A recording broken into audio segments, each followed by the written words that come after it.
ఈరోజు మేము ఎలా అయితే చేపల పులుసు చాలా ఈజీగా, సింపుల్‌గా అండ్ చాలా టేస్టీగా ఎలా తయారు చేస్తామో, ఆ రెసిపీ అయితే మీకు కూడా చూపించేస్తాం. సో, ఫస్ట్‌గా అయితే కడాయిలో కొంచెం ఆయిల్ వేసేసుకుందాం. ఆ తర్వాత ఉల్లిపాయ, పచ్చిమిరపకాయలు ఇలా అండి ఫైన్ పేస్ట్‌లా కాకుండా కొంచెం గజిబిజిగా ఉండే విధంగా దాన్నైతే మిక్సీలో గ్రైండ్ చేసేసుకుందాం. ఆ తర్వాత వీటినైతే చక్కగా వేగించేసుకున్న తర్వాత దీంట్లో అయితే మనం అల్లం వెల్లుల్లి పేస్ట్ అండి. దాంట్లో మెయిన్ థింగ్ ఏంటంటే సరసాలుంటాయి కదండీ! సో, ఆ సరసాలను కూడా దాంట్లో అయితే యాడ్ చేసుకొని పేస్ట్‌లా రెడీ చేయాల. సో, అసలైన టేస్ట్ అంటే ఈ సర్సోలు వల్లే ఈ యొక్క చేపల పులుసు అనేది చాలా మంచిగా టేస్ట్ అయితే ఉంటది. సో, ఇన్నైతే మీరు స్కిప్ చేయకండి. సో, దీన్నైతే తప్పకుండా వేయండి అల్లం వెల్లుల్లితో పాటు. ఆ తర్వాత దీంట్లో మనం గ్రైండ్ చేసి పెట్టుకున్న టమాటా ప్యూరీనైతే దీంట్లో యాడ్ చేసేసుకుందాం. సో, టమాటాలన్నీ వేసుకున్న తర్వాత దీన్నైతే చక్కగా మిక్స్ చేసేసుకోవాలండి. ఎందుకంటే అల్లం వెల్లుల్లి ఆ పేస్ట్‌తో పాటు, ఉల్లిపాయలతో పాటు టమాటా కూడా చక్కగా వాటితో పాటు వేగించాలా. సో, వేగించుకున్న తర్వాత కొంచెంసేపు ఒక 1 మినిట్ అయితే కవర్ చేసేసుకొని, ఆ తర్వాత మళ్ళా మిక్స్ చేసుకున్న తర్వాత ఇప్పుడు దీంట్లో అయితే సరిపోయినంతగా సాల్ట్‌ని అయితే యాడ్ చేసుకోండి. సాల్ట్‌ని, పసుపుని ఆ తర్వాత ఆహ్, రెడ్ చిల్లీ పౌడర్‌ని కూడా యాడ్ చేసేసుకొని ఇప్పుడైతే చక్కగా అయితే దీన్ని మిక్స్ చేసేసుకోండి.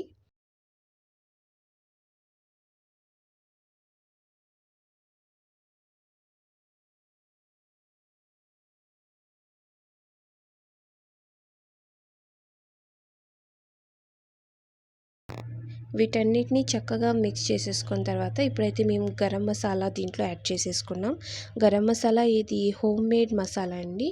సో, ఇది ఇంట్లో చేసుకున్న మసాలా. సో, గరం మసాలా దీంట్లో యాడ్ చేసేసుకొని ఇప్పుడైతే దీన్ని చక్కగా అయితే మిక్స్ చేసేసుకుందాం. మిక్స్ చేసేసుకున్న తర్వాత ఇప్పుడైతే చింతపండుని దీంట్లో యాడ్ చేసేసుకుందాం. సో, చింతపండుని యాడ్ చేసేసుకున్న తర్వాత ఇప్పుడైతే కొంచెం సరిపోయినంతగా వాటర్‌ని కూడా మీకు తగ్గట్టుగా మీరు వాటర్‌ని యాడ్ చేయండి. సో, ఇది మేము ఇప్పుడైతే కొంచెం వాటర్‌ని కొంచెం యాడ్ చేస్తున్నాం.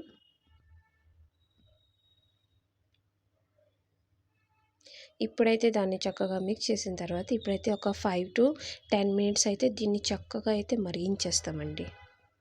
సో, ఆఫ్టర్ 10 మినిట్స్ చక్కగా అయితే ఇది మరిగిపోయింది.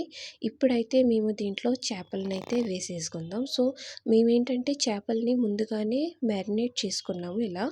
సో, దాంట్లో ఉప్పు, పసుపు, మిరపగుండ, అల్లం వెల్లుల్లి పేస్టు, కొంచెం గరం మసాలా వీటన్నిటిని యేసుకొని చక్కగా అయితే ఒక హాఫ్ అన్ అవర్ వరకైతే మ్యారినేట్ చేసుకొని మేము సైడ్ పెట్టుకున్నాం. ఇప్పుడు ఆ పీసెస్‌నైతే ఫిష్ యొక్క పీసెస్‌ని అయితే దీంట్లో మేము యాడ్ చేసేసుకున్నాం. యాడ్ చేసుకున్న తర్వాత ఇప్పుడైతే మేము లో ఫ్లేమ్‌లో పెట్టుకున్నామండి. ఎందుకంటే కడాయి ఫుల్ అయిపోయింది కాబట్టి. సో, మేమైతే లో ఫ్లేమ్‌లో పెట్టి దీన్ని చక్కగా మగ్గించేసుకున్నాం. మీరైతే మీడియం ఫ్లేమ్‌లో పెట్టి వదిలేయండి. సో, లో ఫ్లేమ్‌లో పెట్టిన తర్వాత ఒక 15 మినిట్స్ తర్వాత ఆహ్, ఫిష్ కర్రీ అయితే రెడీ అయిపోయింది. దాంట్లో మేము ధనియాని యాడ్ చేసేసుకున్నాం. ఇప్పుడు లో ఫ్లేమ్‌లోనే మేము ఒక హాఫ్ అన్ అవర్ వరకు అయితే మగ్గించేసుకున్నామండి. సో, చేపల పులుసు అయితే రెడీ అయిపోయింది. మీరు తప్పకుండా ఈ రెసిపీని స్కిప్ చేయకండి. సో, చూపించిన విధంగా అయితే మీరు ఈ యొక్క రెసిపీని తప్పకుండా ట్రై చేయండి. చాలా సింపుల్‌గా అండ్ ఈజీగా అయ్యే రెసిపీ అండి. సో, చాలా టేస్టీ కూడా ఉంటది. సో, మీరు కూడా ఈ రెసిపీని తప్పకుండా మీ ఇంట్లో ట్రై చేయండి. వీడియోని నచ్చినట్లయితే వీడియోని ప్లీజ్ లైక్ చేయండి అండ్ ఛానల్‌ని కూడా సబ్స్క్రైబ్ చేసుకోండి. Thank you so much for watching this video. Thank you. Bye.